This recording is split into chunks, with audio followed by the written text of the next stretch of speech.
Rampiari, Karino Nanga Tauriduna. Ima, Babana Lang with the Segabe the Dagi like to Aduna Pamine. Ima, the dating trouble. Bema, Nangi Dada Tomba Kuida Hangubani. Nangi Dadado, Lakti Haine. Nati, Nambusak Sara bro. Sadri. Hima. I know a sign a tea do not Hanama Basak to go, Hoji Power Sadriba. La, Sakto, Saturo, la. Ima, I signing the Horrenda Dahalaga Saminarage. Ngaranumi Dangsu, Intinu in a Sao Hibeati. Hoji Karasarula o, Horrenda Dahalagane, Amuxamina roba, la, Isadi Marmopanila. Ima, I sorry. La one, Baba Halak Labadi, Nambusa Biranine, la. Ay, Bima, Tazamambia. Tada Lingbira. Ibung na laibase, Ate Makida Tid Hay. Nasa Nupa Loya, do Narang Yum the Hanzilaki Hydana, Kairu Lekada, Nimpung Pungang Rivasi, Sumbra Hangi Hydra Ibanina. Jummi Dada. Ichado, Nahan Mapana Pubi Badagi, Yum Tadok to Natsaki Badagi Hanzilactri. Aishu, Margatina Bamana Basinda, Hangbayabakai Hangurabani, Kangdi, Uding Acta Hida Itada. Kodidone, Kisha Size Anga, Shibo, Asukta Tita way to Shibo. Baso, a quite done like them, but I can have Babana Puriba. The Dagi likes you, Babana Lang, but the Segai in it too. I keep a body, the Dada don't puppy. Imana Kam Rubasu, Imada don't pui. Ye, Isadian as I'm a kille, I will do drain hay. Says, Basona Isagi, Sapoler, says, Saros. Baso, I sorry. Kodidone, Basona let pass up what sorry, Arishibo. Tada. Mabung Hanzilacta Badagi, Narang the Katim the Sao Hibayadri Banita. Nangin Abung do Basona, Tiraga Puraga Luredena. Says, Asapose, Sarose. Baso, a quite the dash with an apura. Basona so in a Poradomi, says Saros. Tada. Haishu Hiban. Tada ne Isado, Pangnaba Amukta Tibuba. Mapani Haiduna Taurisidine, Hairubada, Karishu Tawai de Tad. Kodidone. Kishan das Harris and Torishibo, ha. Wa, Pajananga the Viaridori. I Tazamambia. Tada. Even warm hangin hay. Kari Wapamo Birabano Tada. I know Tabada, na Queen Liner Pingola see, you will need Hana Tina, Sumbran hay. A chumbani Tada. Hey, Kodidone Harris war. In Considy so beginning the labor dina. Magi Mapama Makanki Drabanina, in Colsibudi. I giving the ontocretad. Aduda, in Colasi and Pokerga, na Queen a guide like a doriba. Tada, Mayum Lamdam, be hard at Satlasi Heidi Tada. Nangi, Margalina Sakadoribra. Aduni Tada, Natsal Nakali Basishu, Natsal Gilaibak say, on talk Balaibak Haibaduni. Ramperi, Babala. Baba, the Dapper trouble. Asukwana Lakpada, Kori the Dangno. Adam Lakshani. You must have looked over the Makada Legani. The house of Baba electricity. Oh, Mabuk Lamdun Tori. Lamnagadam Lakani. As it's saying Kilo de Lupa contra Helagabu, as if Mamma Konana Chuck Bizani. I say, as I was in Chausi. Taro. Charone. Eh, Charles Sancrini. Solo. Eh, Bea, library. Kissendas, I la me, Benny. Bea Lapu, Kari Lega. Kissendas, I asapo label up in a tine. Loya do Halaki have a tabadigi. Come no Ribino Hydra, Humble Ami Benina. Bea, I do get over the hand over here. A man to put on money. Kaino Kissendas, none hide the bow. Matam Patabrisida Anga, Mana Topa Legerami Hydra, they took we are bro. Madi, I ain't any haltriver. I could in my own child together. Yum Talok to the Manipuri or say, was a carnage trajectory. Ishana Sunum than a Sien Talaga, Imaga Babagadu, Amuk Nadana Hara, Jamin Tomina Runi. A Canada, Magi Washi talks. Yeah. Tasman B. Tari. I get Kongu Chano Wishing Hello. I actually woman Lore. Tada. I have the Labiramuko. I think I just okay. Sora. Kissendas. Anga do Nanga, Nali than a Pubi say with the gi. Yum Tadok to Nasaki when I have a Sumbraha. Pudobricano. ꯊꯕꯛ ꯁꯨꯕ ꯍꯥꯏꯕꯗꯤ ꯌꯥꯗꯦ ꯂꯥꯏꯔꯤꯛ ꯇꯝꯕ ꯆꯠꯀꯦ ꯍꯥꯏꯔꯕꯗꯤ ꯐꯨꯕ ꯇꯥꯕꯅꯤꯅꯦ ꯕꯌꯥ ꯀꯔꯤꯅꯣꯅꯦ ꯍꯥꯏꯔꯤꯁꯤꯕꯣ ꯂꯥꯏꯔꯤꯛ ꯇꯝꯕ ꯆꯠꯀꯦ ꯍꯥꯏꯕꯒꯤꯗꯃꯛꯇ ꯑꯉꯥꯡ ꯐꯨꯏ ꯍꯥꯏꯔꯤꯁꯤꯕꯨ ꯍꯩ ꯅꯪꯕꯨ ꯉꯥꯎꯔꯕꯅ ꯍꯩ ꯑꯔꯦ ꯍꯧꯖꯤꯛꯀꯤ ꯃꯇꯝꯗꯕꯨ ꯂꯥꯏꯔꯤꯛ ꯇꯝꯗꯅ ꯀꯩꯗꯧꯗꯣꯔꯤꯕꯅꯣ ꯕꯌꯥ ꯌꯣ ꯃꯥꯅ ꯍꯌꯦꯡ BA MA ꯑꯣꯏꯔꯒ ꯃꯥ ꯊꯕꯛ ꯐꯪꯒꯗꯧꯔꯤꯕ꯭ꯔꯣ ꯑꯁꯤ ꯃꯅꯤꯄꯨꯔꯗ ꯍꯧꯖꯤꯛꯀꯤ ꯁꯔꯀꯥꯔꯒꯤ ꯊꯕꯛ ꯑꯃ ꯂꯧꯕꯗ ꯂꯨꯄꯥ ꯂꯥꯈ ꯀꯌꯥ ꯆꯪꯉꯤ ꯕꯌꯥ ꯑꯁꯤ ꯕꯌꯥ ꯅꯪ ꯈꯪꯉꯤꯗꯨꯅꯤ ꯕꯌꯥ ꯍꯥꯏ ꯂꯥꯏꯔꯤꯛ ꯇꯝꯃꯤꯕꯁꯦ ꯁꯔꯀꯥꯔꯒꯤ ꯊꯕꯛ ꯇꯧꯗꯧꯔꯕꯒꯤ ꯉꯥꯛꯇ ꯅꯠꯇꯦꯅꯦ ꯍꯩ ꯕꯨද්ධꯤ ꯂꯧꯁꯤꯡ ꯇꯥꯟꯁꯤꯜꯂꯤꯕꯅꯤꯅꯦ ꯑꯔꯦ ꯚꯌꯥ ꯂꯥꯏꯔꯤꯛ ꯇꯝꯂꯕꯗꯤ ꯁꯪꯒꯂꯔꯅꯤ ꯃꯃꯥꯟꯅꯕꯁꯤꯡꯒꯤ ꯃꯃꯥꯡꯗ ꯑꯆꯣꯞꯄ ꯂꯦꯝꯗꯕ ꯊꯕꯛ ꯇꯧꯅꯤꯡꯗꯔꯣꯏ ꯚꯌꯥ ꯊꯕꯛ ꯐꯪꯗꯗꯅ ꯉꯥꯎꯆꯠꯂꯗꯨꯅ ꯂꯩꯔꯅꯤ ꯑꯗꯨꯗꯒꯤꯗꯤ ꯚꯌꯥ ꯑꯁꯤ ꯅꯤꯁꯥ ꯆꯥꯕ ꯍꯩꯔꯅꯤ ꯚꯌꯥ ꯃꯅꯤꯄꯨꯔꯗ ꯅꯤꯁꯥꯅ ꯍꯥꯔꯤꯕ ꯃꯤꯁꯤ ꯀꯌꯥ ꯌꯥꯝꯅ ꯌꯥꯝꯂꯦ ꯚꯌꯥ ꯑꯁꯤ ꯚꯌꯥ ꯅꯪ ꯈꯪꯉꯦꯕ ꯅꯠꯇ꯭ꯔꯣ ꯚꯌꯥ ꯍꯩ ꯃꯗꯨꯗꯤ ꯃꯁꯥꯅ ꯃꯁꯥꯕꯨ ꯋꯥꯔꯛꯆꯕ ꯉꯝꯖꯗꯕ ꯃꯤ ꯈꯔ ꯈꯛꯀꯤ ꯋꯥꯅꯤꯅꯦ ꯍꯩ ꯑꯔꯦ ꯚꯌꯥ ꯃꯁꯥꯅ ꯃꯁꯥꯕꯨ ꯊꯕꯛ ꯄꯤꯖꯗꯅ ꯄꯤꯛꯂꯤꯉꯩꯗꯒꯤ ꯁꯤꯟꯐꯝ ꯑꯃꯃꯝ ꯄꯥꯏꯔꯕꯗꯨꯕꯨ ꯃꯗꯨ ꯊꯣꯛꯈꯤꯗ꯭ꯔꯥ ꯚꯌꯥ ꯀꯥꯟꯅꯗꯕ ꯋꯥꯅꯤ ꯚꯌꯥ ꯑꯁꯤ ꯍꯤꯡꯕꯗ ꯈ꯭ꯋꯥꯏꯗꯒꯤ ꯗꯔꯀꯥꯔ ꯂꯩꯕꯁꯤ ꯄꯩꯁꯥꯅꯤ पैसा पाइरबदी अखोई हिंगले मीन इज्जत सम्मान तौरे भैया असी भैया पैसा पाइदब मीबु कनान इज्जत सम्मान तौरे भैया अरे भैया लाई खरम फावद पैसा चंगलबनी बनी भैया नंगी नकोकदो ngangnaba yaroi amabu ore yumda halaktriba angado fangnaba thigradabani अरे भैया अदुदी भैया की थबु नत्रे भैया अगी थबु ओरे यो मदुद कइसु भैया न वफम थोकते भैया कृष्णदास नंग वासी साउन ngange ha मीगी युमद लालगा मीगी इमोंद खुद थिंगिलेबडी भैया वो चौनो ngangu ताबनी भैया नंग हौजिने लेकाय हरोबदि फारोइको अरे लेकाय कनाना एंगोंद कइ तौदोरी भैया लेकाय सद लेबा मी अमत कृष्णदास की सेल तोंदब याउद्रे भैया कनादि भैया मतमानबनी युम नालो कइनो मखोय बाबान हाइदुबो महाकसे अतै कना नति अइना इबुंगमकने खंजरिबा अखोयगी फानाबदा खलिबा मिसकने ए अइगा मिगे खनरगा नंगी नुपागी मिचंग चंगदबा मिगी मिचंग चंगबा महाक असिना एंगोंदगी हेना लुना लरबा नंग असिबु मान अमुक लौरबरा ए कृष्णदास कइनो हारिबदा हा अदुक तुक चवाबो हाइबा होंगनब्रा मधुदी मी मचा मामा मपा मसक खंगदवा होर खंगनो मिना हाइगदबो वानि नै असी हाइदिंग आइना ngosana बेर चलखर हारे भैया असी भैया न ngang मुत्तानबा अदुम लेपतो ले भैया फै नक्साउ थेपनागदो कयाम कुइना हाइगपा ngमगे हाइबदो येंगनबो तारेदना हा ए नखोय नेंगोन कइ तौदोरिबा आइ हेक सोकदा नखोय मैतै मता आइ खोयगी लमदम लान मियारो हाइबसे असी नखोय खंगनबो सारे कइनो मखोय बाबान तौरिसिबो तादसी साउरगा चतख्रे ए नंसु मागी मतु इनखगे हाइब्रा मागी मतु इनखगे हाइब्रा चलो मागी मतु इनखग चलो बाबा इनादा तन्ना फुबिगनो इनादा तन्ना फुबिनु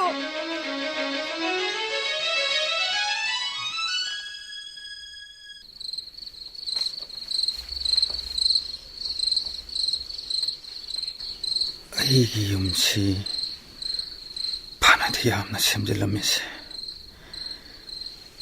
ꯊꯥꯖꯃꯥꯟꯕꯤꯗꯨꯕꯨ ꯀꯔꯝ ꯂꯦꯜꯂꯤꯒꯕ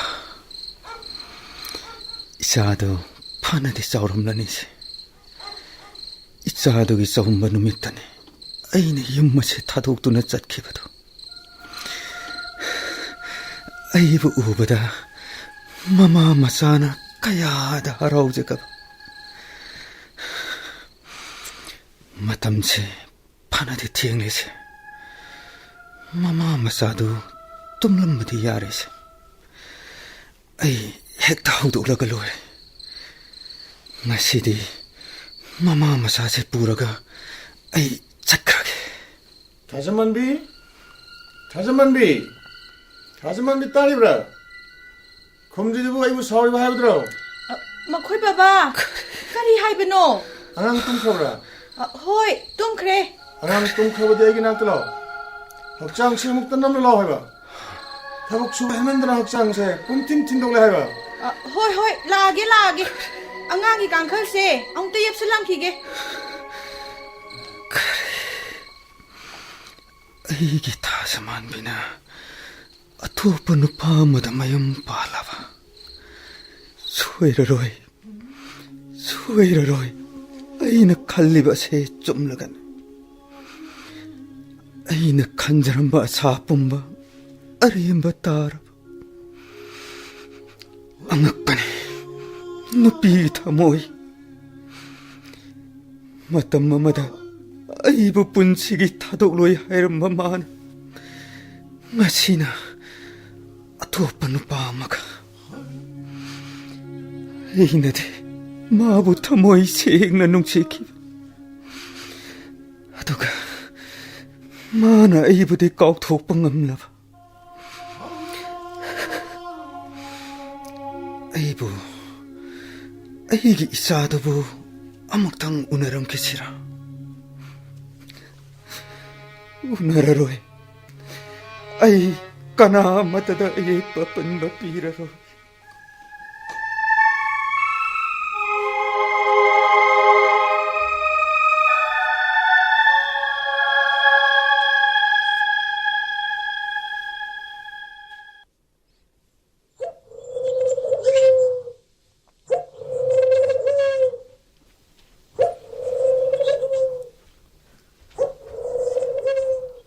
lam khunu aikhoina chaktari ni haidana tawri base chakta famga khangba jat natte thawai se nik nik lawi sadan ba laktana amuk hojik nauri ka padi thawai mang dori nauri khapadudi phari palaudrabadine thawai ase hingongni haiba lang thapuduni aina kiri base naikho makhoina lam khunu mayam phari badu kaidau dori jan Karino hema sima aikhoibu phari bado hatolaga saraba natana karigi oini haige taibang mina awaba nungai taba phauri base makhoi gi mi siraba naraba matam tatani makhoina atopa jibagi khanbi pot natte maram chatki harobadine taibang mi se tukka chadra amagi nupi sirabasu amagi nupa sirabasu matam khara leraga amaga amuk hekta laiminakhi makhoi taibang midi macha pisaktu hungdoklamaga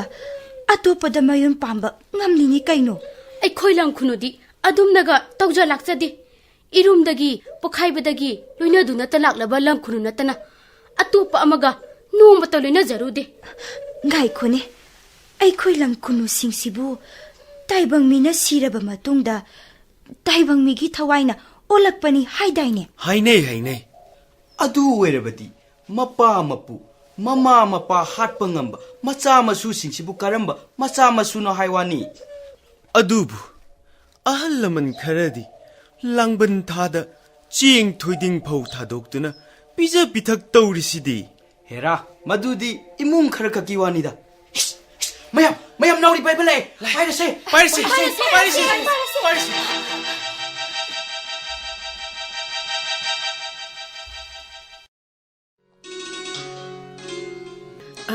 haima itay waking hanjan biri ay sa lok sarukigi lokthonu ai sha thanginde ai akho baba ra babadi nganta hawalaga mi mo unani haidana sakri itay ngai haktang lebiramo ay sa lok sarukigi ai sha thanginde haraga sa lokthok charuge hai sibu karino ha nakhuigi tat tawba tuktha sanaba mina nungsinaba longnam tawdo ai ngodedi torkanu khangabra kaino itayna haibiri sibo ai khoina kanada longnam tawkhrabage ai khangna khangchinjab tawngune nakhoina khoi babada ta tawdina nungsiwa chasinaraga yumsida som laichilibesibo ikaidro aina nakhobi yumsidagi chakhiraba lona kayama hai phone kayama hai nakoi tasinadine nakhoina asok gamni koibu khangdibesibo karigino haba itay ai khoi sumini ikaiba khangi ikaiba khangagadi karigino hojik phauba yummasida ikai khangdaba hui dongna chara naisinduna leibase hek pokpodigi migi yumda saidangda leibagi hainabido thadungna hai itaygi wado kharadi hemalli kari henma nakhoina yummasida leirima kaidi masidagi henma wahai kayam tarakidan aina hairechane yumsidagi ngasimak chatkigedabane aina imungdagi thorokpada nakho yummasida leiramba yaroi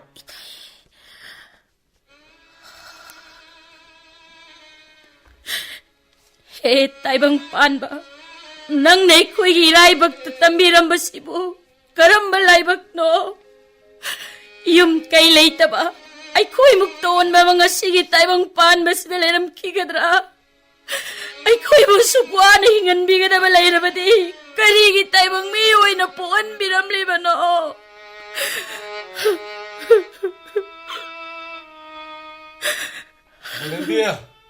Malembi, masih wabna loire he.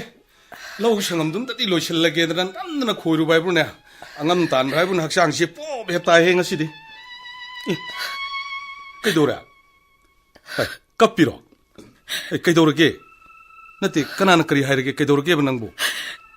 Itayna ꯑꯩꯈꯣꯏꯕꯨ ꯉꯁꯤꯃꯛ ꯌꯨꯝ ꯑꯁꯤ ꯊꯥꯗꯣꯛꯇꯨꯅ ꯆꯠꯈ꯭ꯔꯣ ꯍꯥꯏꯔꯦ.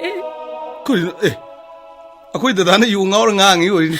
Ima ipem akhoi dadana yu ngaur ngangu nang adu yamna sire so loksali du se. Leptun lenu se chak lam lor puni se chaung da thongdo ro ai thiengabani ko sak lam loire ba chalo. Moi dada chak lairi ngasidi arepa mangangnasi. Oh, kari arepa wanu mi mangindia. Arepa haibabu ꯑꯩꯈꯣꯏ ꯉꯁꯤꯃꯛ ꯌꯨꯝ ꯑꯁꯤ ꯊꯥꯗꯣꯛꯇꯨꯅ ꯆꯠꯈ꯭ꯔꯁꯦ. Karino manglembi nangna harisibu ha. Nangna haridubu karino ba. 아예뻐 하이보고 나 고잉아 씨막 균맛에 타독 누나 짜치게다보네. 에이 난가 이건데 나다 꼴거나. 에이씨 뭐 난가 뽕했나봐. 아이 뽕했나봐 나야 아무라고. Dada, adumna haibigano dada. Adumna dadana lana khanbigano ne dada. Aidi baba sokse aibu hekpuk piba ipagumna nusijari dada. Aduga dada bu sunya aige hekpuk minna jaba yamane khanjari bani dada. 에이 이까이 간다봐. 난 남맛이 남미네꺼.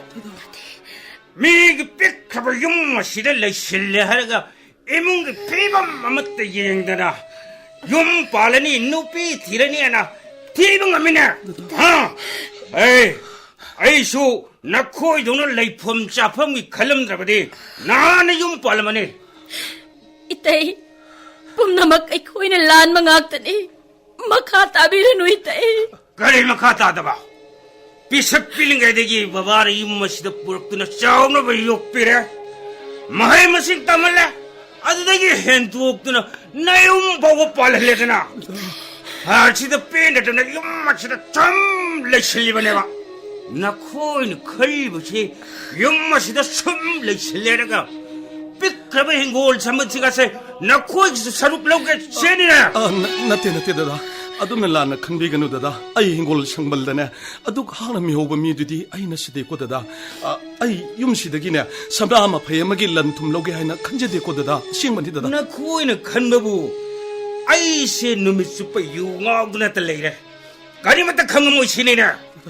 하우직초 낭기 타박기 와놈박이 바바나 루파 락 mga truk pikhin na to. Kada igi paisana aduk yam sempomodo pikhido no. Ai koigi hingol saman singase badan thamkhin na to. Nate dada. Adumna lana khanbigano dada. Baba sona ne law inkhol ban thambadi leitabani ko dada. Taningde Dada. low inkhol badan thamdana kada igi paisana thabaki wanom dono. Chalo kanagi dono bhara gidra kaino leiso. Bhara gi paisa piringa leitra ganana. 나 코이 동는 나용 나케이 레이즈다 바카야마 람비기 지다이다 우콩과 콩다 까이치엔다 야리액도는 레이리버니 마 코이 싱아도 마르다 나쁜 시싱아도 레도 적절루네. 야리 이때이 똑비로 아이 따바다 와래 아이코이 ngasimak yung masita doktu나 쩌쩌크라게 이때이. 나 시막 낙대 허우기막 타독군 사티게다보니. Moi dada 아이코이 잘라시 kaidoge. Chalasi. Chalo. Imungda chalo. Puwi aba kari no karaputo. Aikoy hoksing yumsi thadokduna chatkarsi. Chango. Imung chango cha. ngasaina aduna tordabu asukam ngana kidro. 저기 게다보니 나 코이 아이나 한다목 돌럭거릴 레이럼비야로 했으니 저기 게다보니.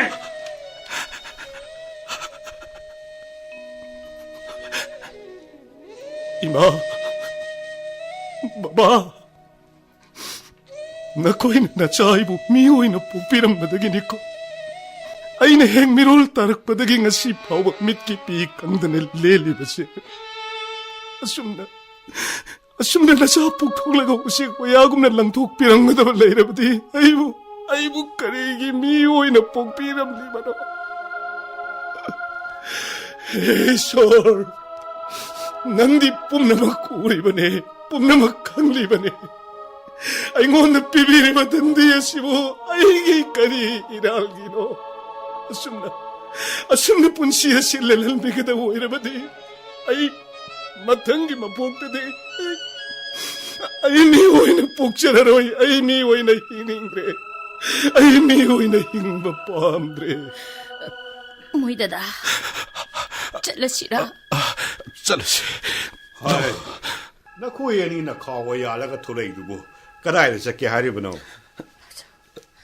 Babaso ngasi디 나사이 코이 юм시 다독들은 짜짜하게 보죠. 하이 까리노 너는 하리보다 내 아무런 것이 유무 턱절라가 까리무 하리겐 하이 아이는 나 야무세 용 아우버니 마나루누 하이드로 맞아 ngasi디 아이코이부 카미라노 아이코이 юм지 다독들은 짜짜하게 맞아 하이 야로 꼬 아이 땜바 아이는 꼬부시 따더버는 하이 마빠남가 돌아온 하이 꼬리 동로에 오르게 아도 깐깐나 꼬리 두고 하이 낭나 유 탁절라가 앙앙싱 것이다 까리 하이루레 하 앙앙싱 것이나 윤 타고 올라가 쌀라게 하이버시 까리 하이루게 하이버네 꼬리 하이바부 나 후에 юм시자 레이버시 꾸이라 юм시 다독들아 삿크로 시디니야 까리 아이는 야들 юм시를 레민네리 버미부 낭나 짝고 하이버 야브로 하 마빠 이게 아닌 바빠 먹은 마역다 낭무만을 레이버 나찍란 하이 야 뭐바는 하이시부까이노 아뽀 나사 이원데기 마빠 통마람 강도가 생겨나 해는 름을 넣어버려 에이 그나부노 하 그나부노 낭나 마마 오빠 통마는 강도가 하이버 두고 까나부노 하이 밑도끼 학간다 아뽀 나사 이원데 쿠빠를 타방 감아봐내봐 아이 남자 살아신 것은 윤맛이다 레이면 그게 아이 윤맛이다 하나로 잡아내 잠깐 들어 아이 잘라버려 남자 사람을 짜신 것처럼 레이면 그게 아이 하나로 잡아내 다다 아둠나 또비게노 다다 юм시 다독들은 sat티기노 다다나 삿크라바디 바바소 어디가 나갈래 호거니 다다 아이 저렇게노 다다 남자 사람을 짜 똑같이 아이 윤맛이 다독들은 잘라버려 남자 사람을 짜내 보이네 Natitay ay ni kunrona na na jaritay Yumasi tadoktunan sa pikino ay ko'y nalaan mga aktan ay ko'y yumasi tadoktunan sa sakragitay 바바죠 나사이 코이 짜짜하게 바바죠 에이 야로 나 거의 윤맛에 타독두다 짝키베 야로 있고 나 거의 짝키베 야로 있고 바바죠 바바죠 나 하이바 코디막 나사이 코이 인방감자가니에 바바죠 아도 바바죠 윤맛이 다독두는 삿키노 하이바 심었던디 바바죠 나사이 코이부 딱 피레노니 바바죠 이빠길로야 나 거의 알로이라만 나 빠이부 타독두 짝빠 빠함라바고 바바죠 좀이 아이리 나 거의부 핵복고 막신노때 바바죠 아이네 핵복사바이 사파오나 아이게 와따비드라마다 까달락다나 알로이라마 빠글 자오드라마 아이게 와따비그다게 짝크로 나 거의 로이다 짝크로 맞아 나사이 코이부 와로 비레노니 바바죠 나사이 코이는 람담 땀나 레이카바죠 바바죠 우디 문치 축복이 가우제로 해 바죠 아도 바죠 바바죠 나이 코이기다 먹다 호나 미라키바 와 미라키바 뽐나마가도 나사이 코이는 라한다바 먹다 오에라바디 노마데 코이 쇼이드나 라만 싱자라키고 바바죠 나사이 코이 짜짜레 바바죠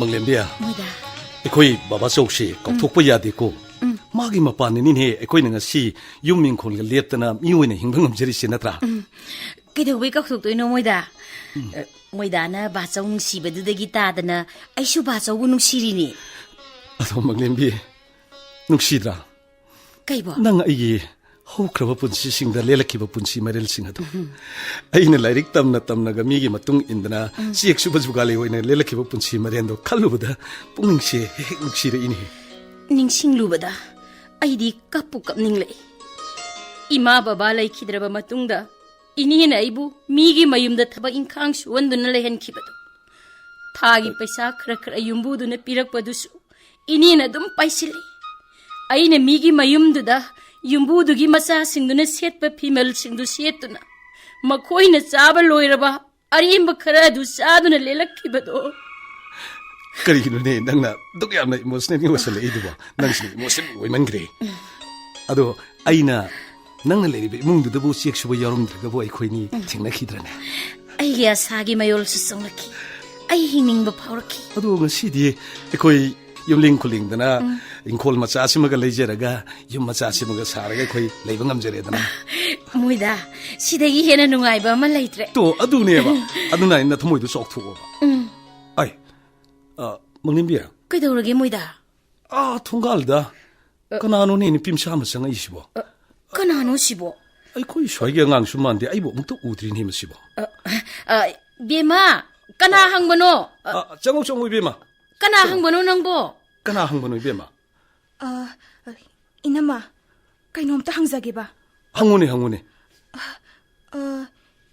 ꯌꯨꯝꯁꯤꯕꯨ ꯗꯗꯥ ꯂꯣꯌꯥ ꯍꯣꯏꯒꯤ ꯌꯨꯝ ꯅꯠꯇꯕ꯭ꯔꯥ mani 이ꯕꯦꯝꯃ loya 하이베도 아이 이샤니 kari 하이닝이야 dada 아이고 masak khangba ngambidrabo dada 이베마 이봉디 낭부 락신은 ngam드리네 나티 낭부 가나노 시행내 다 하유 거이도게 하유네 dada ai nangi nachan rupi ram piarine dada kari ram piari bihardagi mane ai ram piarine 이베마 bihardagiने dada ram piari 이베마 karino nangna tawre 이베마 아이디 셀부 마사 강로드레다나 난 이분 보라고 놓고 아이 막렘비야 아이는 능온다 따따나 하이바 아이기 셀 누피만 레 하이고도 마 신이네 베마 이는 뭐 보라고 놓고 이나 만나 낭부 sakangudre lao 상호 펌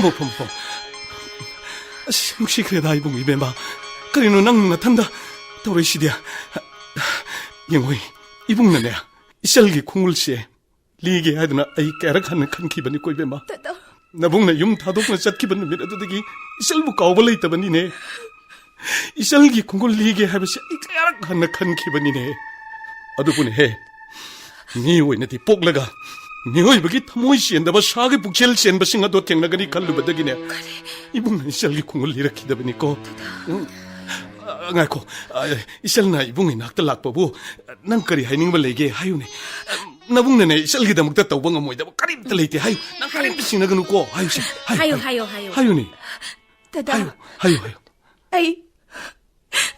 ai dada gi nakta lairagi haiduna la abani dada ai gi nakta lairagi haiba ai angau bisidi masun na babungi manakta leite na kanada legani hey nang ne hek lening gi mo kai lege dawni isel gi punamak aina hoda gari nang karim pising na ganu ngai ko makoina nangbu makoigi manakta lehening dabra hayu imunda segna hayu makoi manakta lehening dabra hayu ne dada ima lekhidaba phana kuire kari ima lekhidraba tungda babana aibu nupa amada thajanaba kanna honare aina yaningdabadagi lona ahal amada aibu manipur phoba thilalakpane dada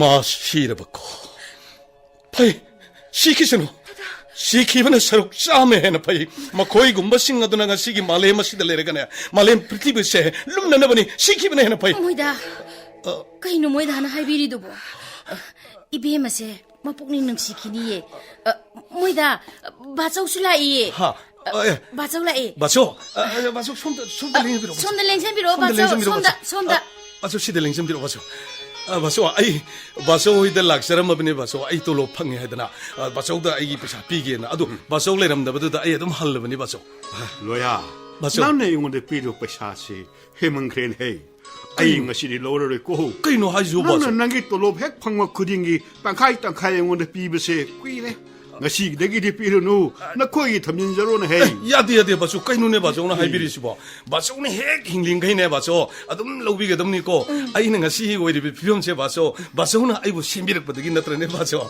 로야 실록선 비우시 시 너야 실록선 nangna ai damukta tawri basi hemalel hei 바소 naya magi loho mage shelru nangna khogo pa puthoki ai bu sikiamda tinghanne hei 바소 마두디 마사모이나 마빠기 데목다 도움 마통 나타브라네 바소 시 비사지 아우도 빠신 비우 시에바 바소 시 오 빠신 비우 nangna yadrabnina handaki lorage ko hoi baso matung di pira anu ko 까이누네 하이주 야디 까이누 바소 바소네 힝게 로비게 덤니 마통주 로거덤니 코 바소 로도 야디 바소 a ko nga ko aina lai base na khoida pa ma tongge aiduna lai banin hei 바소 나콩 빠오고 라이 바소시 아이 그놈 영향이 시 누피면 자지 바소 마사 강라나 띵 비우네 바소 시 문나목 띵 비우네 바소 쇼당 닝샤 그래 바소 문나목 띵 비우 바소 띵 비우 바 하이 아이고 닝청은 감드레 hei kada no ni bi sibo 바소 아이 나사람 피아리네 타자맘비나 뽀삐 바소 람피네 바소 이샤리 asubna sauромni haibadi kadai degi khamura 싸우르네 바소 샤비 파라브니 hei nang baso mu waroganu ko 바소 kuireda unakidaba hai namadi kamdauri ha 바소 이마디 레이키다바 꾸이레 오 마 레이키드로 보이래 하이 이샤나 나붕이 문학들 락고부 숨나 숨 락그로 깨도버 락고도 바소 아이쿠이 람피아리세 아이쿠이게 레미나레네 하이드나 라이니 바소 레이그더버네 마찬나 마붕이 문학들 레이트나 까다이들 레이르드게 마니 바소 마니 닝숭우보다 까뿌 깜닝이네 헤이 nangna nabungbu lu na tawje khibado hai nangna nabungbu ningjabadunanin hai ngasi amu nabungga thengnari base 바소 asna sidi tanyam chare baso lakpase isen nupi lakpagi nungai ba phongdok poina ne baso saksaram haula sagrasi ai nga lelo ke malembia se pesa pa se nga khallaga ne lelo song sidi baso khu punna saksamin ne saksamin ne baso nga tang leibirong ko ai ko kai thien dagi nga ma cham tang leiru dige baso saksar han gadam ni ko ibe ma kubi ko ibe ma lao baso wa ma leibirong ko ai ke baso ba khone hai na tie baso sak pau do sak chan chan tam biro kai do ge baso nga sidi 누가이나 자민을 도미 봐줘. 제 비고 홍도는 또 미로 봐줘. 어디다 나 코이시디. 로야. 봐줘. 이 빠른 나 코이다. 땅게 하이르는 라이브 빠워세. 아떼이 나 띠네 헤이. 까리 보는 봐줘. 핵다 하이비우 꽤 도르게 봐줘. 빠워세. 낭는 따닝음다 부수야.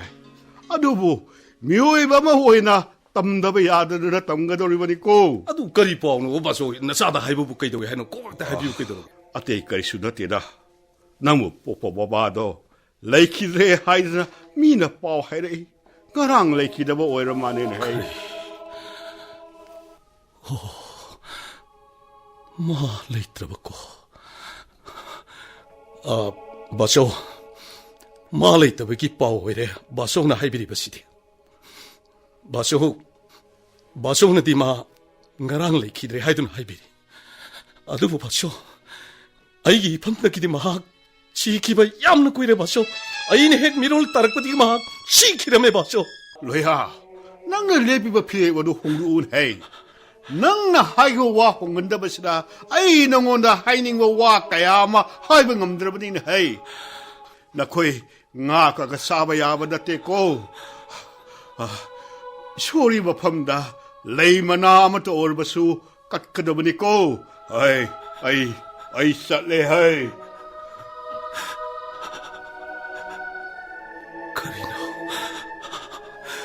카리노 아이는 시 딸이바 바오시바 아이부 복비 이마 시라바 아이부 복바이 바수 시라바 아두가 까리게 이 담모의 시다 민웅시 멋짓 아마 파워락드리바 아이기 밀루어 시다 까리게 비랑 머릭 아마 파워락드리바 나테 아이기 밀루기 비랑 싱나 시부 실 깡크라바 하이베두라 아이기 타모의 시부 농온 크라바 하이베두라 나때 라우르기 마이카이 까야다기 로야 ꯅꯪꯕꯨ ꯍꯨꯟꯗꯣꯛꯂꯝꯂꯒ ꯆꯠꯈ꯭ꯔꯕ ꯃꯊꯃꯣꯏ ꯅꯨꯡꯗ ꯃꯆꯥ ꯅꯨꯡꯁꯤꯕꯒꯤ ꯃꯤꯅꯨꯡꯁꯤ ꯃꯔꯤꯛ ꯑꯃ ꯐꯥꯎꯕ ꯄꯛꯇ꯭ꯔꯕ ꯃꯈꯣꯏꯒꯤꯗꯃꯛꯇ ꯄꯤꯔꯥꯡ ꯏꯍꯧꯕ ꯍꯧꯅꯗꯦ ꯑꯋꯥ ꯄꯣꯂꯨꯝ ꯄꯨꯕ ꯍꯧꯅꯗꯦ ꯀꯞꯄꯣꯏ ꯑꯩ ꯃꯈꯣꯏꯒꯤꯗꯃꯛꯇ ꯀꯞꯄꯣꯏ ꯑꯩ ꯅꯣꯛꯀꯅꯤ ꯑꯩ ꯈꯥꯡꯅ ꯅꯣꯛꯀꯅꯤ ꯑꯩ ꯈꯥꯡꯅ ꯅꯣꯛꯀꯅꯤ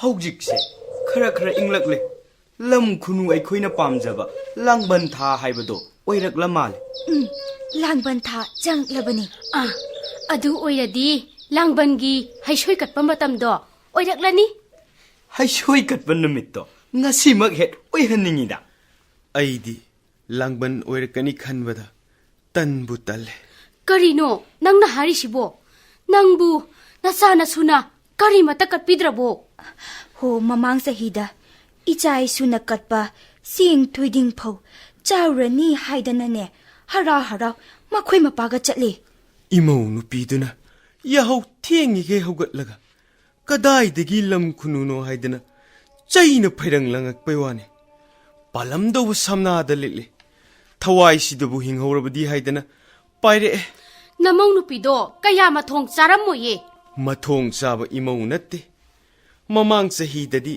ꯆꯩꯅ ꯐꯩꯔꯪ ꯂꯪꯉꯛꯈ꯭ꯔꯦꯗꯅ ꯍꯟꯗꯛꯇꯤ ꯏꯃꯧꯗꯣ ꯊꯥꯡ ꯄꯥꯏꯗꯅ ꯂꯩꯔꯝꯕꯁꯨ ꯀꯅꯥꯅ ꯈꯪꯕ ꯃꯍꯥꯒꯤ ꯅꯨꯄꯤꯅꯦ ꯑꯩꯈꯣꯏꯕꯨ ꯍꯥꯠꯂꯒ ꯆꯥꯕ ꯉꯝꯒꯗꯧꯔꯤꯕ ꯅꯨꯄꯤꯅꯤ ꯍꯟꯗꯛꯇꯤ ꯑꯩꯈꯣꯏꯒꯤꯗꯤ ꯌꯥꯝ ꯐꯖꯅ ꯀꯜꯂꯛꯀꯅꯤ ꯏꯆꯥ ꯅꯨꯄꯥꯗꯣ ꯊꯕꯛ ꯑꯃ ꯇꯧꯔꯦ ꯏꯃꯧꯗꯨꯁꯨ ꯏꯪ ꯇꯞꯈ꯭ꯔꯕ ꯂꯥꯏ ꯇꯤꯟꯒ ꯅꯤꯡꯈ꯭ꯔꯕ ꯍꯧꯖꯤꯛꯇꯒꯤ ꯍꯧꯅ ꯊꯧꯔꯥꯡꯕꯨ ꯇꯧꯔꯝꯂꯅꯤ ꯃꯈꯣꯏꯗꯤ ꯅꯆꯥ ꯅꯃꯧ ꯐꯕ ꯍꯥꯏꯕꯁꯤꯗꯤ ꯑꯗꯨꯅꯤꯗꯅ ꯅꯕꯨ ꯄꯦꯃꯈꯩ ꯆꯥꯔꯨꯔꯣ ꯕꯣꯔꯁꯨꯅꯦ ꯙꯃꯥ ꯑꯃ ꯄꯤꯔꯝꯃꯣ ꯄꯤꯔꯝꯗꯧꯔꯤꯕꯅꯦ ꯅꯨꯡꯁꯤꯗ ꯂꯥꯡꯕꯟ ꯃꯇꯝ ꯑꯣꯏꯔꯛꯂꯗꯅ ꯂꯝ ꯈꯨꯅꯨꯁꯤꯡꯁꯦ ꯂꯥꯡꯕꯟ ꯍꯩꯁꯣꯏ ꯀꯠꯄ ꯆꯥꯕ ꯂꯥꯛꯂꯤꯕꯅꯤꯅꯦ ꯇꯧꯔꯤꯕꯁꯦ ꯏꯄꯥ ꯏꯄꯨꯅ ꯍꯥꯏꯅꯕ ꯂꯝ ꯈꯨꯅꯨꯁꯦ ꯑꯩꯈꯣꯏꯒꯤ ꯂꯥꯏꯑꯣꯏꯈ꯭ꯔꯕ ꯏꯄꯥ ꯏꯄꯨꯅ ꯑꯣꯜꯂꯛꯄꯅꯤ ꯍꯥꯏꯕꯗꯣ ꯆꯨꯝꯈ꯭ꯔꯦꯗ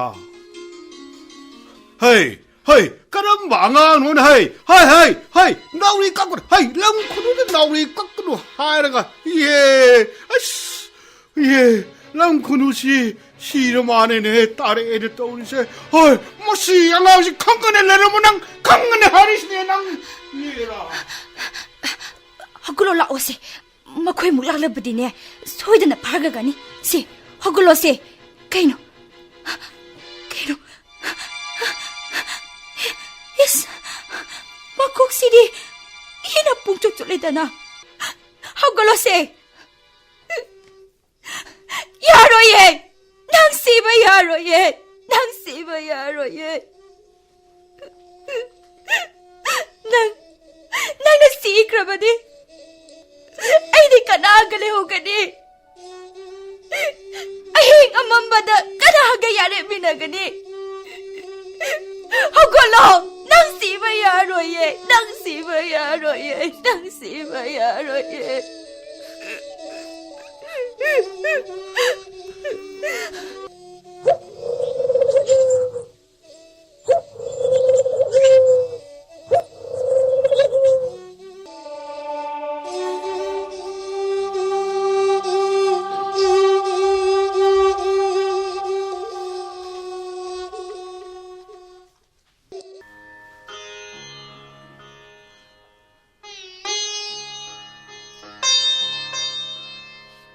이베마 그리노 낭나 하이모 콩도 둑나노 와이테리두나 ngarang numidang su nana mana sit ana waite dada langban ge soi katoine ina mana hajiba lekhijraba halaman singdo langbal haisoi saba lakpada hai pambi makhong da pothai na haye adudugi hai makhong se waite ri ne hai kana kasu kan da thomok tongnu kana na kari hajilino kana halaman laktana him khong du potha doino ha moi dada na haibiri dubu kaino tikila khetbagi wase tawbinuda hey matang sida dinen nang wangang dra tumi lewi ko ain kyarang han nang onda jarawene haidro ha nang tumi lewi harisini khangedra kaino moi dada na haibiri sibo hey ꯅꯪꯅ ꯑꯁꯨꯛ ꯀꯨꯏꯕ ꯃꯇꯝꯁꯤ ꯂꯥꯏꯗ ꯍꯩꯀꯠ ꯂꯩꯀꯠꯇꯕ ꯃꯇꯝꯗ ꯑꯩ ꯅꯪꯉꯣꯟꯗ ꯀꯔꯤ ꯍꯥꯏ ꯀꯔꯤ ꯍꯥꯏꯒꯦꯕ ꯑꯗꯨꯕꯨꯅꯦ ꯌꯨꯝꯁꯤꯗꯗꯤꯅꯦ ꯂꯥꯡꯕꯜꯒꯤ ꯍꯩꯁꯣꯏ ꯀꯠꯄꯁꯤꯃꯗꯤꯅꯦ ꯁꯨꯡꯌꯥ ꯌꯥꯔꯣꯏ ꯍꯥꯏꯔꯤꯁꯤꯅꯦ ꯑꯩꯅ ꯍꯟꯖꯜꯂꯛꯄꯗꯅꯦ ꯅꯈꯣꯏ ꯁꯦꯝ ꯁꯥꯔꯤ ꯃꯌꯥꯝꯗꯣ ꯂꯣꯏꯅ ꯑꯥꯗ ꯍꯨꯟꯗꯣꯛꯀꯣ ꯑꯩ ꯍꯨꯟꯗꯣꯛꯄ ꯍꯥꯏꯁꯤꯅꯤꯀꯣ ꯑꯩꯅ ꯍꯥꯏꯁꯤ니ꯀꯣ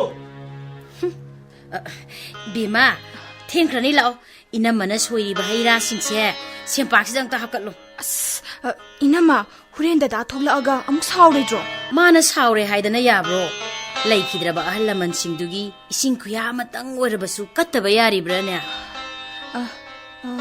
इनमा सियाराद्रे यौने यारनी नंगने धुपसे अंत चुखल उसा होइनमा yung tawisiw ayna lang balay suy katpa yaroy hayro magtada na koy na suyana lam helisi karigino ba ayna haybo wa suyana lawdris bo na koy karigino no yam kaningra che kanina di ngai kalo haray ni si lay kita walam sinu kalay ni na haray ni na kaino moy da dara tawbiri sibo karigino suyam na tigke lay ket piri basibo दादा असम तब फतेदा लैखिद्रबा हलमन सिंदो लाइवे खरबने hey angang nangum na kari khanya ha nang ningom da pawta pi abro nang pawta pi ba do nang moy nang thaju kaino moy da angang sina kari lan na phoga dori hey bino ran bai bu ai sin da kumja bra ba hey punam bakse nang loi thon nga tani khangedra aina tongnu ya te ha ba thakta nang sum tawrab dine nang nanam takani ko hey sari sing jai phuki de helak do losalam ni ko losalam ni ko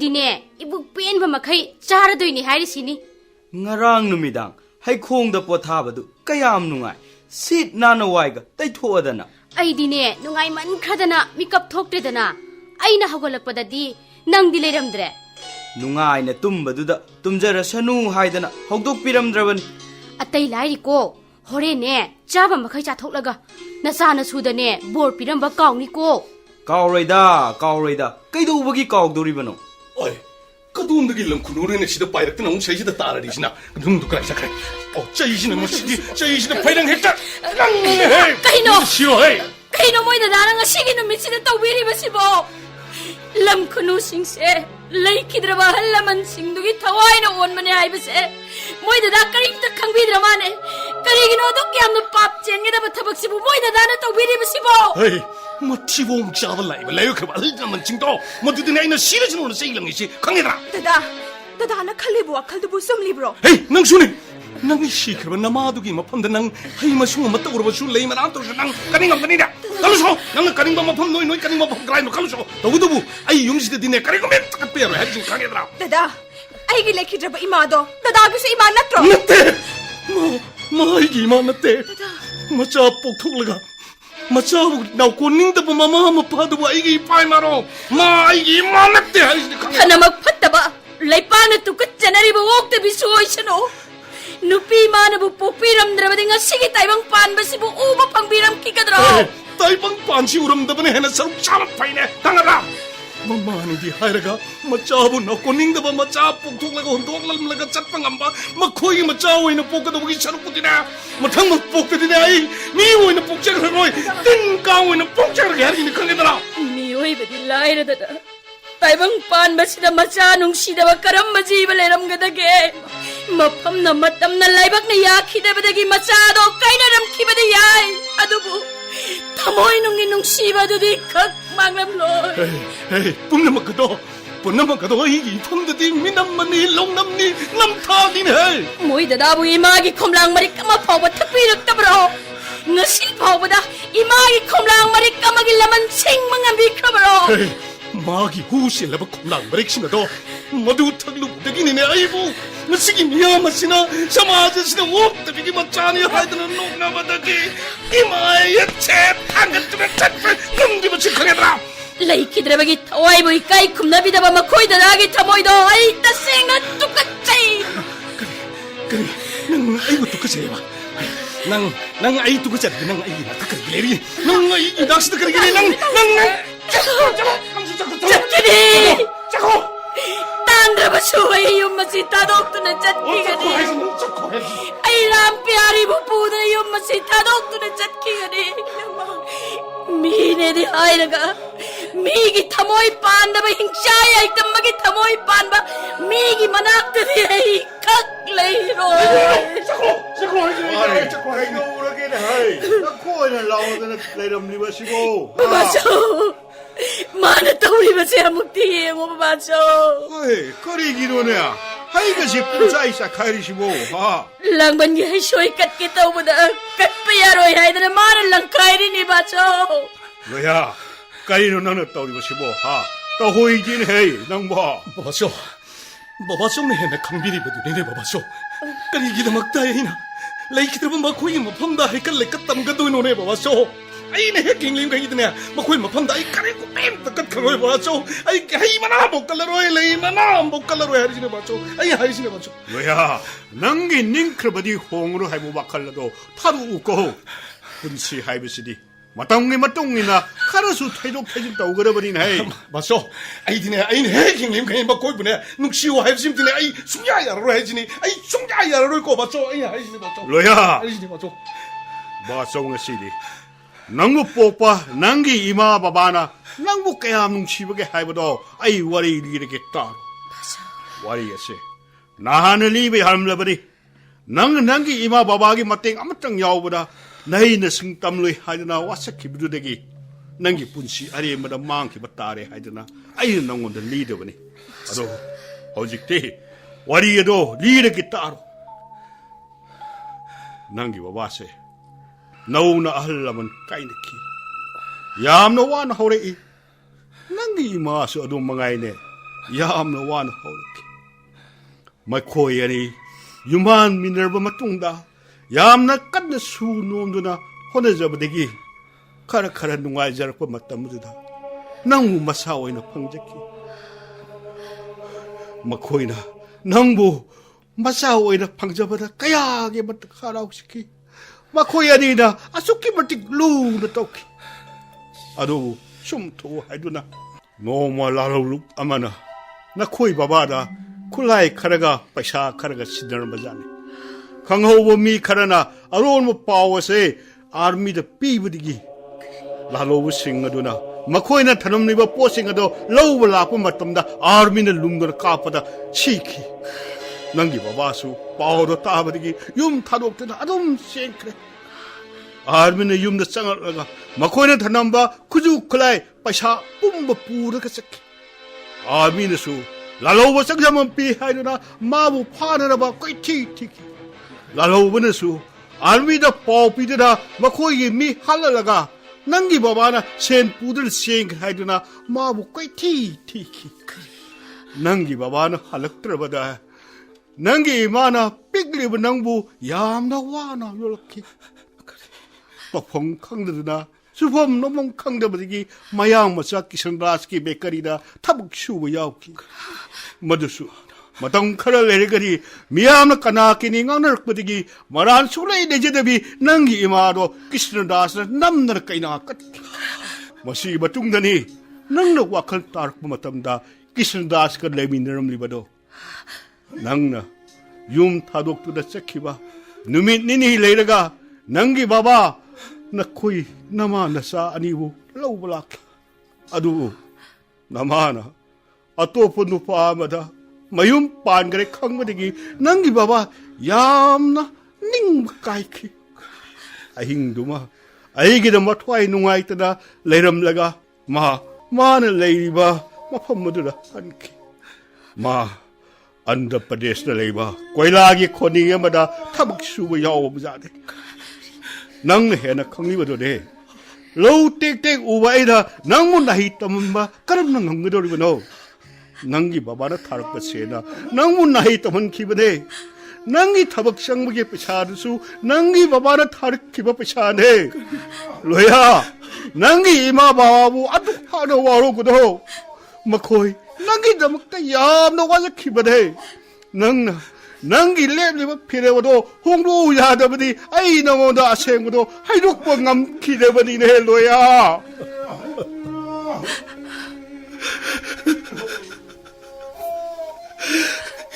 이마, 바바, 아이 얌 란 그래, 아이 얌 란 그래, 바바, 이마, 아이 란 그래.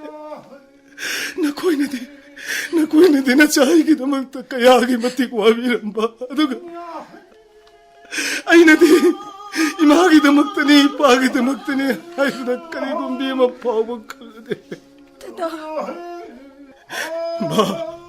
바바 아이 란 그래 아이 마바바기 마팜나 야음르 란 그래 나코이네데 나자이기다막다 까야다 와비란바 아이기다막다 까야다 간비란바 나자이네데 마사모에나 나마시레 하이라 파오바다 나마시레 하이라 파오바다 타모에 시다 미능지 마체 아마 파오바 파오키네 이네다 시다 기피랑 말리까 마 파오바 친기네 나시슈니 마밤 마시다니 라요이 그바이 마와기 타와이 나글랑쿠누 오엔두나 파이렉라 마사이기 펌데기 싱쿠야마트 오르추 짜바 방가다 싱쿠야마트 오르추 탁바 방가다 하이두나 파이렉라 아두가 법치라와이기 콜라시나 차이 파이드나 치라사노 아이드나 랑키 나테 아이 샤니 마사다 지구에는 또마미니 아이 상차지 아이 힝라로 아이 힝랭레 아이 너시저 그러게 아이다 너무나 너무 황나네 까리도는 너는 또리고 아도도 또 황나되네 이게 커버리네 뭐 너무 수준이잖아네 막 이토해네 혹시 말해 이토해네 punjalake moida hokrabadi hokre lemhori ba punchi se leikidraba ima babana penbina ba isor da katpaya ba katna awana gi mating pangna layoi kraba makoi gi thawai ne penbina ba honarage loire se moida da tupiro 가무가노 아이 진짜 Dada! Adong natawagano, Dada! 진짜 가게 Dada, alay kidraga. Ay, bukadaga hingaw hari ba no, Dada? Dada, sige ba yaro ye, Dada? 이봉기 배마람 뼈리 Dada! 난 기타다 가리도가 나만 강래 아이 나오래 아이 강아오래 이마 바바 나 사이기 밥 시나게 지행 마로마 떠오르 수자비라고 신쿠야 떠오르 수닥비라고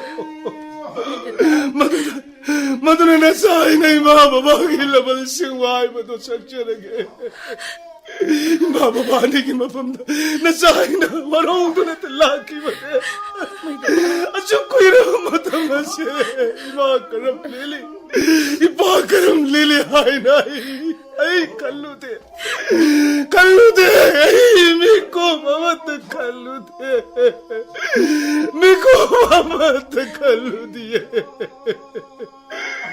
아이 미코 마마타 칼루데